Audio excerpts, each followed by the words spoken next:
Hello everyone, मैं हूं अंकिता और आज हम क्लास 10th का चैप्टर 2 का पार्ट 2 लेके आए हैं। तो इसमें हम आगे देखेंगे कि कैसे हम जो मिश्रण के घटक होते हैं, यानी जो हमने मिक्सचर वगैरह पढ़े हैं, उसमें जो भी कंपोनेंट्स होंगे उनको कैसे हम अलग करते हैं। ठीक है, तो सबसे पहले तो मैं आपको एग्जांपल दूंगी ऐसे चीज़ों का जो आपको बहुत ही आसानी से समझ में आ जाए। जैसे फॉर एग्जांपल आप ले सकते हैं ऐसे मिश्रण या ऐसे मिक्सचर जिनको आप आंखों से देख सकते हैं कि उन्हें हम अलग कर सकते हैं। जैसे कि गेहूं में से हम क्या चुनते हैं, कंकड़ पत्थर चुन के अलग करते हैं। ठीक है, तो ऐसी चीज़ें जिन्हें हम भौतिक रूप से, फिजिकल रूप से अलग कर सकते हैं। ठीक है, ये सारी चीज़ें हो सकती हैं, तो इनको तो आसानी से कर सकते हैं। लेकिन ऐसी चीज़ें जो मिक्स होती है, सॉल्यूबल होती है, उनको कैसे अपन अलग करेंगे।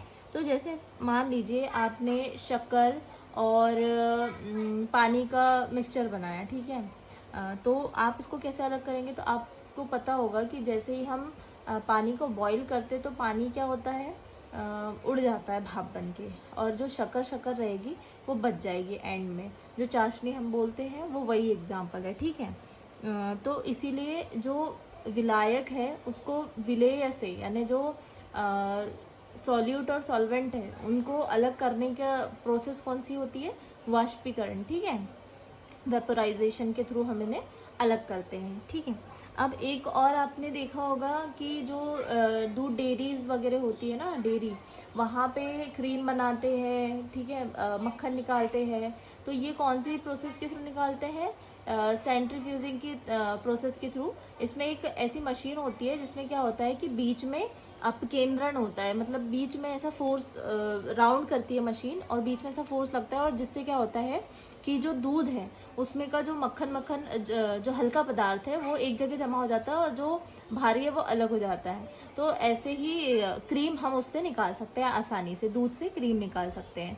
ठीक है, तो ये ऐसी चीज़ों पे अप्लाई होता है ये सेंट्रीफ्यूजिंग की प्रोसेस, जिसमें जो कण मिले हुए हैं वो बिल्कुल भी आपको दिखाई नहीं देंगे आंखों से। उसके अंदर आपको ये पता है कि इसके अंदर कुछ ना कुछ मिला हुआ है, जैसे दूध में क्रीम होता है, मक्खन होता है, लेकिन आपको ऐसे दिखता नहीं है आंखों से। तो इसीलिए ऐसी प्रोसेस यूज़ की जाती है जिससे इनका जो क्या कह सकते हैं कि इनका जो वेट है उसके आधार पे इनको डिवाइड कर देता है वो प्रोसेस के थ्रू। ठीक है, इसलिए जो हल्की चीज़ है वो अलग और भारी चीज़ अलग हो जाती है। तो सेंट्रीफ्यूजिंग मशीन के थ्रू हम इसी प्रोसेस से चीज़ों को अलग करते हैं।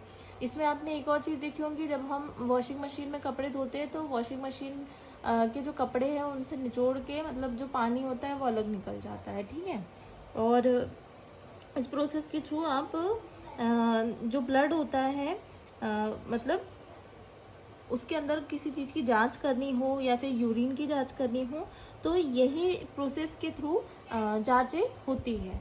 ठीक है, अब आगे देखते हैं हम। आगे आपको ये देखना है कि जो दो ऐसे चीज़ें लेना है जो एक दूसरे में क्या होती है, मिलती नहीं है। जैसे तेल और पानी, तेल और पानी एक दूसरे में अघुलनशील है, मतलब ये सॉल्युबल नहीं है एक दूसरे में। तो इसको अलग करने की प्रोसेस क्या हो सकती है। तो एक डायग्राम आपको दिखाई दे रहा होगा यहाँ पे। तो इस डायग्राम को आप देखेंगे तो आपको समझ में आएगा कि इसमें पृथक्करण कीप लगी हुई है और ऊपर मिट्टी का तेल है। मिट्टी का तेल ऊपर क्यों है, क्योंकि उसका घनत्व, जो डेंसिटी है वो कम है और जल की डेंसिटी ज़्यादा है, तो नीचे जल दिखाई दे रहा है। और एक नॉब लगा हुआ है स्टॉप का, जिसे बोला गया है। तो इसके थ्रू क्या किया जा रहा है, इसमें थोड़ी, मतलब जो मिट्टी का तेल है वो ऊपर है, नीचे जल है। तो जैसे ही हम नीचे के कार को खोलेंगे तो जो पानी पानी है वो तुरंत नीचे आने लगेगा, और जैसे ही सिर्फ पानी पानी अलग हो गया वैसे ही हम कार को बंद कर देंगे और सिर्फ अंदर क्या बचेगा, मिट्टी का तेल बचेगा, यानी कैरोसिन बचेगा। ठीक है, तो ये ऐसी चीज़ें हैं जो जिसकी लेयर अपने आप समझ में आती है, जिसमें से हम क्या कर सकते हैं, एक चीज़ को आसानी से अलग कर सकते हैं। तो ये तो उस चीज़ों के लिए है जो आपको आसानी से समझ में आ जाएगा। जैसे तेल और पानी, इनको तो आप आसानी से समझ लोगे कि इनके घनत्व में अंतर है, तो ये अलग हो ही जाएगा। ठीक है, तो इसको हम अलग कर सकते हैं। और भी जैसे लोहे वोहे का जब परिष्करण किया जाता है तो उनका जो धातु मल होता है उन सब चीज़ों को ऐसे ही भट्टी से निकाला जाता है। ठीक है, तो इसका मतलब क्या हुआ कि आपस में नहीं मिलने वाले द्रव जो होते हैं अपने घनत्व के अनुसार विभिन्न परतों में क्या होते हैं, पृथक हो जाते हैं। मतलब आपस में जो सॉल्युबल नहीं होंगे पदार्थ, उसके जो घनत्व डेंसिटी के आधार पे वो दो परतों में डिवाइड हो जाएगी चीज़ें, ठीक है। अब नेक्स्ट देखते हैं, नेक्स्ट क्या है, नेक्स्ट है सब्लिमेशन वाली प्रोसेस, यानी ऊर्ध्वपातन वाली चीज़ें। तो ऊर्ध्वपातन वाली चीज़ों में मैंने आपको बताया था, कपूर जो होता है वो बिना, मतलब हम क्या कर सकते हैं उससे कि ठोस से वो सीधे गैस में बदल जाता है। तो ऐसे ही बहुत सारी चीज़ें होती है। जैसे मैंने यहाँ एग्जाम्पल लिखा है, अमोनियम क्लोराइड और नमक के मिश्रण को हमें अलग करना है। अमोनियम क्लोराइड और नमक के मिश्रण को पहले मान लीजिए इनका मिश्रण है, ठीक है। तो इन्हें अलग करने के लिए एक प्रोसेस आपको दिखाई दे रही होगी। फिर से अगेन एक डायग्राम आपको शो होगा। तो इस डायग्राम में आपको ये दिख रहा होगा कि एक कीप लगी हुई है, कीप के आकार की, ठीक है। और इसमें क्या है कि नीचे चीनी मिट्टी की प्याली है और उसके अंदर अमोनियम क्लोराइड और नमक भरा हुआ है और नीचे बर्नर जल रहा है। तो इससे क्या हो रहा है कि वो जो मिश्रण है वो गर्म हो रहा है। अब गर्म हो रहा है तो सबसे पहले कौन सी चीज़ भाप बन के उड़ेगी, अमोनियम क्लोराइड। क्यों? क्योंकि उसकी प्रकृति ऐसी है कि वो ठोस से सीधे किस में बदल जाता है, गैस में बदल जाता है, ठीक है। तो ऊपर साइड में आप देखेंगे तो ये जो अमोनियम क्लोराइड है वो जम गया है, जो भाप बन के उड़ा था, और नीचे नीचे क्या बन जाएगा आपका, जम जाएगा आपका, नमक जम जाएगा, ठीक है। तो ऐसे ही हम दो ऐसे पदार्थों को भी अलग कर सकते हैं, ठीक है। एक तो ये प्रोसेस हो गई। अब एक और है प्रोसेस, जैसे जो स्याही होती है, डाई वगैरह होती है, तो क्या वो एक ही कलर से मिलके बनती है? तो इसको चेक करने के लिए एक और प्रोसेस होती है जिसे क्रोमेटोग्राफी कहते हैं। क्रोमेटोग्राफी में क्या होता है कि एक पेपर होता है, मान लीजिए, जिसमें आपने मान लीजिए एक स्याही की एक बूंद डाल दी। अब वो स्याही की बूंद जब डालेंगे तो वो पेपर में क्या करेगी, हल्की सी फैलने लगेगी। तो आपको क्या करना है, एक गिलास में पानी लेना है और उस पेपर को हल्का सा जो पानी की लेयर है उससे हल्का सा ऊपर रखना है। और जैसे ही वो पानी उससे टच करेगा तो वो क्या होगा, वो लेयर जो है, जो स्याही है, वो क्या करेगी, पानी में घुलने लगेगी, है ना। तो पेपर हल्का सा टच हुआ तो वो स्याही फैलने लगेगी। तो स्याही जिन जिन कलर से मिलके बनी है वो कलर अलग अलग डिस्ट्रीब्यूट होते चले जाएंगे उस पेपर पे, ठीक है। तो ये होती है क्रोमेटोग्राफी की प्रोसेस। ये एक ऐसी प्रोसेस है जिनका यूज विलेय पदार्थों को पृथक करने में होता है, जो कि एक प्रकार के विलायक में घुले होते हैं। मतलब विलायक एक ही होगा और विलेय अलग अलग हो सकते हैं, यानी जो ज़्यादा मात्रा में है वो एक ही होगा और जो कम मात्रा में हो सकता है वो अलग अलग प्रकार के हो, ठीक है। सॉल्यूट और सॉल्वेंट की बात चल रही है। अब हम आगे देखते हैं कि इसका प्रयोग किस किस चीज़ों में किया जाता है। तो क्रोमेटोग्राफी का प्रयोग किया जाता है जो डाई होती है उसमें रंगों को अलग अलग करने में, और जो प्राकृतिक रंग होते हैं उनसे उसके जो पिगमेंट होते हैं उनको अलग करने के लिए, और जो हमारा ब्लड है उसमें उसका जब सैंपल वगैरह लेते हैं तो उसमें जो ड्रग होता है उसको अलग करने के लिए इसका प्रयोग किया जाता है, ठीक है। अब हम आगे देखते हैं। अब दो घुलनशील द्रव के मिश्रण को कैसे पृथक किया जाता है।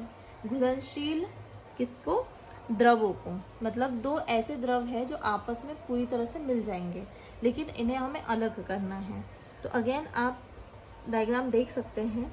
तो इसमें क्या दिख रहा है आपको, डायग्राम में एक थर्मामीटर दिख रहा है ना, और जल और एसीटोन का विलयन दिख रहा है, और ये एक जल की निर्गत क्लैंप, जल संघनक, ये सभी चीज़ें आपको जो दिखाई दे रही है उसका हम देखते हैं कि इसका इस्तेमाल क्या है और ये सब चीज़ें कैसे काम आती है, ठीक है।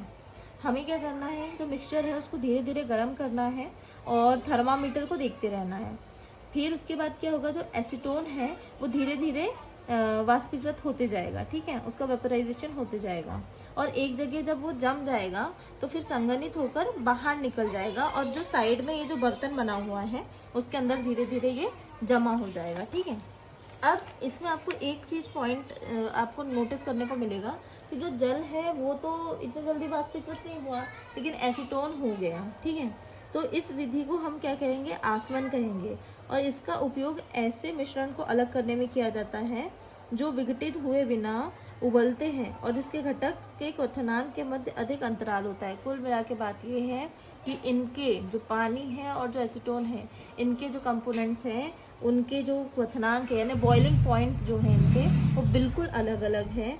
बहुत ज़्यादा अंतर होता है इनके क्वथनांकों में यानी बॉइलिंग पॉइंट में, ठीक है। तो जिसका बॉइलिंग पॉइंट जितना टेम्परेचर उसको लग रहा था, उतना टेम्परेचर जैसे ही उसे मिला, वो वैसे ही क्या होने लगा, बॉयल होके वाष्प बन के उड़ने लगा, ठीक है। अब आगे देखते हैं हम। आगे प्रभाजी आसवन है, ठीक है। प्रभाजी आसवन, तो प्रभाजी आसवन में सेम प्रोसेस यूज होती है, बस उसमें एक अलग से एक ऊपर लगा दिया गया होता है कार्क वगैरह, ये सारी चीज़ें लगा दी जाती है, कॉलम, ठीक है। तो इसमें क्या होता है कि ऐसे दो द्रव मिलाए जाते हैं जिनका जो क्या कहते हैं बॉइलिंग पॉइंट है, वो बहुत ही मतलब रेयर बोल सकते हैं कि इनमें डिफरेंस होता है, बहुत ही मिनिमम डिफरेंस के साथ होता है, जैसे 25,000 से कम अंतर होता है इनके बॉइलिंग पॉइंट में, ठीक है। तो इसमें क्या क्या हो सकता है, जो वायु है उसमें विभिन्न गैसों का मिश्रण होती है, वायु तो आपको पता ही है ना। तो विभिन्न गैसों का पृथक्करण तथा पेट्रोलियम उत्पादों से इसके विभिन्न घटकों का पृथक्करण, मतलब पेट्रोलियम के जो अलग अलग उत्पाद होते हैं उनका पृथक्करण, और जो वायु में अलग अलग गैसें होती है उनका पृथक्करण, ठीक है। तो इसमें क्या होता है इसमें यही होता है कि जो इनका बॉइलिंग पॉइंट है वो अलग अलग है, ठीक है। तो ये सारी प्रोसेस हो गई आपकी चीज़ों को अलग करने के लिए, यानी किसी संगठक में जो उसमें कंपोनेंट है उनको अलग करने की ये प्रोसेस है, ठीक।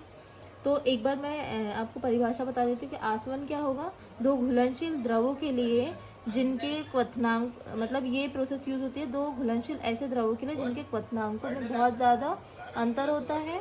और प्रभाजी आसवन ऐसी प्रोसेस है जिसके क्वथनांकों में 25,000 से कम अंतर होता है, ठीक है। तो ये सारी प्रोसेस इसी के लिए यूज़ की जाती है। अब इसके आगे के चैप्टर हम देखेंगे, बाकी यहाँ तक मैंने आपको क्लियर समझा दिया है। यदि आपको समझ में आता है और पसंद आता है मेरा वीडियो, तो लाइक शेयर एंड सब्सक्राइब ज़रूर कीजिए। Thank you.